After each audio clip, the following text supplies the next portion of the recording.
अनजाने कर्म का फल। एक राजा ब्राह्मणों को लंगर में महल के आंगन में भोजन करा रहा था।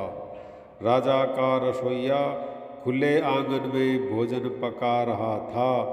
उसी समय एक चील अपने पंजे में एक जिंदा सांप को लेकर राजा के महल के ऊपर से गुजरी।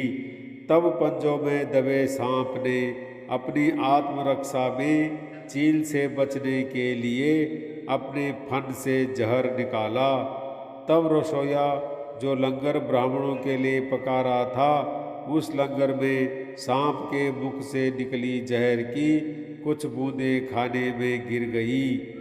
किसी को कुछ पता नहीं चला। फलस्वरूप वह ब्राह्मण जो भोजन करने आए थे, उन सब की जहरीला खाना खाते ही मौत हो गई।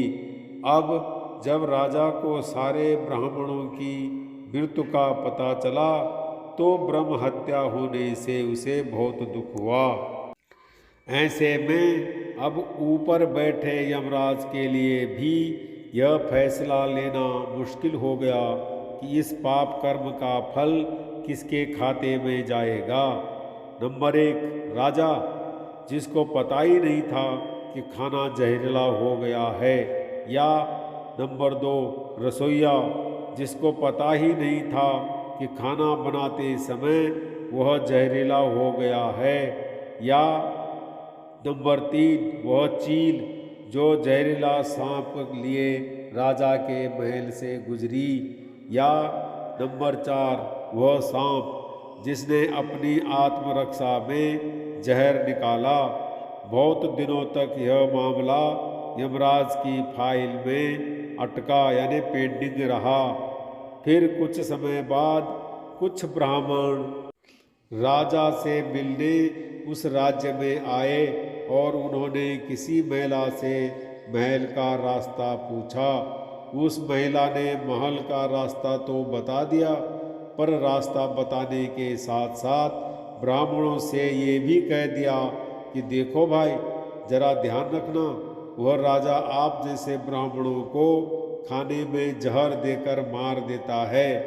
बस जैसे ही उस महिला ने ये शब्द कहे, उसी समय यमराज ने फैसला ले लिया कि उन मृत ब्राह्मणों की मृत्यु के पाप का फल इस महिला के खाते में जाएगा और उसे इस पाप का फल भुगतना होगा।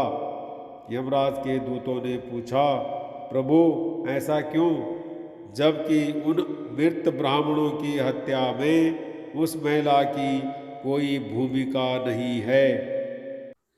तब यमराज ने कहा कि भाई देखो, जब कोई व्यक्ति पाप करता है तब उसे बड़ा आनंद मिलता है, पर उन मृत ब्राह्मणों की हत्या से न तो राजा को आनंद मिला, ना ही उस रसोइया को आनंद मिला, ना ही उस सांप को आनंद मिला, और ना ही उस चील को आनंद मिला। पर उस पाप कर्म की घटना का बुराई करने के भाव से बखान कर उस महिला को जरूर आनंद मिला। इसलिए राजा के उस अनजाने पाप कर्म का फल अब इस महिला के खाते में आएगा। बस इसी घटना के तहत आज तक जब भी कोई व्यक्ति जब किसी दूसरे के पाप कर्म का बखान बुरे भाव से बुराई करता है, तब उस व्यक्ति के पापों का हिस्सा उस बुराई करने वाले के खाते में भी डाल दिया जाता है। अक्सर हम जीवन में सोचते हैं कि हमने जीवन में ऐसा कोई पाप नहीं किया, फिर भी हमारे जीवन में इतना कष्ट क्यों आया। ये कष्ट और कहीं से नहीं, बल्कि लोगों की बुराई करने के कारण उनके पाप कर्मों से आया होता है, जो बुराई करते ही हमारे खाते में ट्रांसफ़र हो जाता है।